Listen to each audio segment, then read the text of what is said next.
Didi, nakauwi na yung kaibigan mo, ah. Oo, no? Ang swerte ni Maita, no? Swerte talaga. Biruin mo, pag nagkataon, siya na magmamay-ari ng buong Misibis Bay. At pag nagkataon din, tataas yung rango natin. Kaya dapat araling... Bisyoso ka din, eh, no? Nagbabayad utang lang si Sir Anthony sa lahat ng ginawa ng pamilya niya kay Maita na papalayas dito. Ay, di yun na nga yung bayad, yung buong Misibis Bay, oh. Ay, nako. Hoy, wag na wag mo madadaldal yan, ha? Hindi, sasapakin talaga kita. Bakit? Lalo na kung paano sila nagkakilala, ha? Bakit? Kadaldal ba ako? Oo. Chismoso.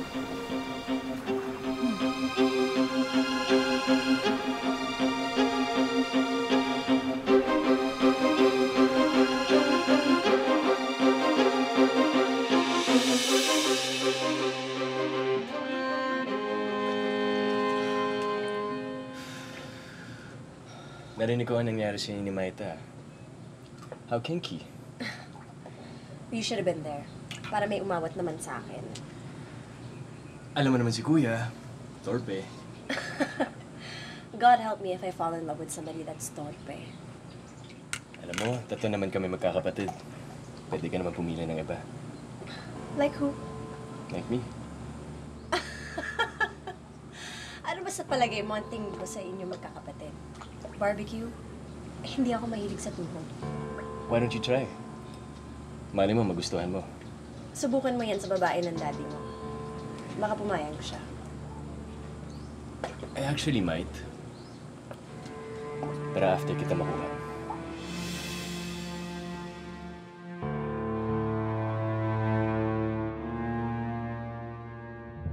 Oh, no.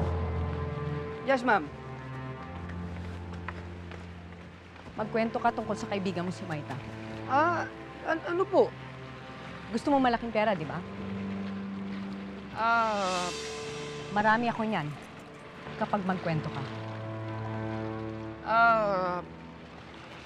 Ma'am, ano po bang gusto niyo malaman? Lahat. Ganun din po kasi, ma'am, eh.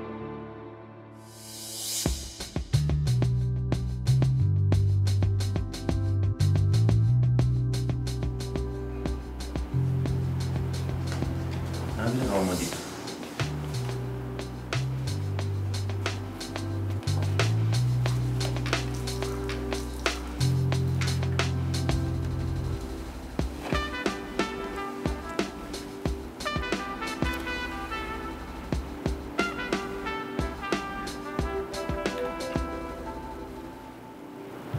I'm apologizing.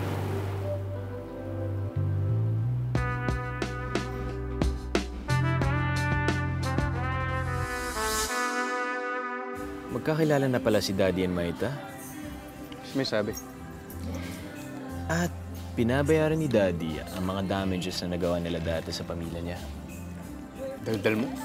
Saan mo nakuha yan? Well, alam mo naman mga masa. Mga chismis. Nakakatuwa talaga.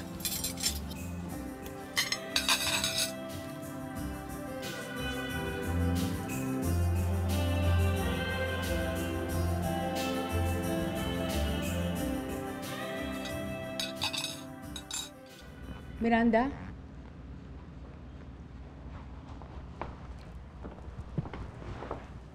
You took the bus? Hindi, madam. Una lang na ginamit ni Sir Anthony at ni Maita yung helicopter, tapos pinasundo kami ni Sir Reginald. Tell me more. May kilala po ba kayong Delia Ramirez? No. Who is she? Lola siya ni Maita. Maggie. Am I supposed to know her? Siya po yung pinalayas nyo sa lupain na ngayon ay Misibis Bay.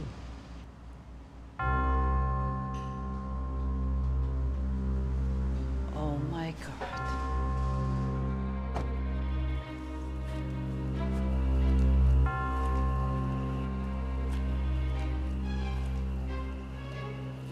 Maita, pumasok ka rito, mag-usap tayo.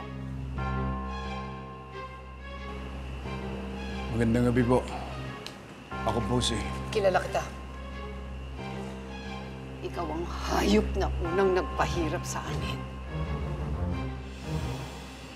Lumayas ka. Lumayas ka! Lumayas ka! Ayaw kitang makausap! Lumayas ka! Halika! Usap tayo dito sa labalik ka! Pumasok ka!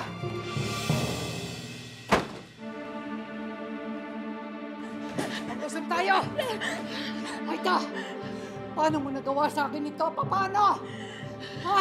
Kinakampihan mo ang demonyong yon? Yung demonyong yon, yung kawalang-yaan nila ang pumatay sa mga magulang mo? Paano? Humihingi po siya ng dispensa. Hindi po siya may kasalanan ng kapatid niya. Hindi mo ba alam? Iisa ang dugong dumadaloy sa kanila. Iisa ang dugo nila, dugo ng Satanas! Hindi po gano'n si Anthony. Makinig ka nga sa akin. Makinig ka sa akin, Maita.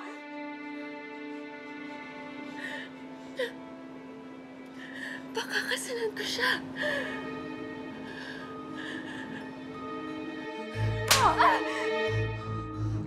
At ito pa pala, madam. Nagbabayad lang pala ng utang si Sir Anthony sa pamilya nito. With a marriage proposal? Parang gano'n naman. And the land title of Miss Bay? Parang gano'n na nga rin. Over my dead body. Magkakamatayan muna kami bago nila makuha ang Miss Bay. Bakit? Paano mo natutuhan mahalin ng tao yan? Ha? Paano? Dahil tinambakan ka niya ng pera? Dahil sinilaw ka niya ng kayamanan? Kaya nakalimutan mo ng kawalang-ya ang ginawa ng pamilya niya sa atin, ha? At ngayon, Maita, makinig ka.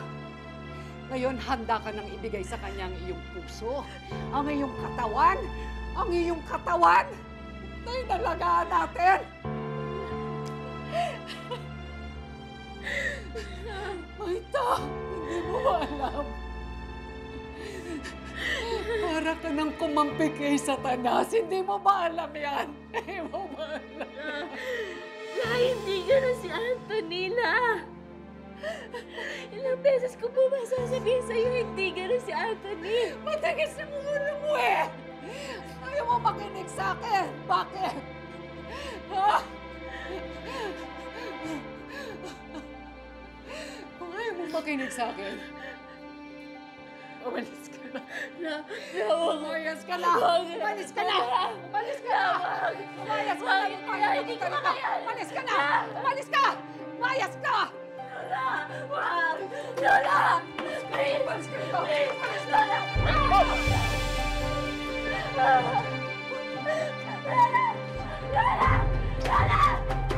Lola, pakinggan niyo po ako! Lola! Lola, makinig kayo sa akin! Lola! Wala na akong apo! Lumayas ka! Lumayas ka! Ayoko nang makita ka pa! Ayoko nang makita ka pa! Lumayas ka! Lumayas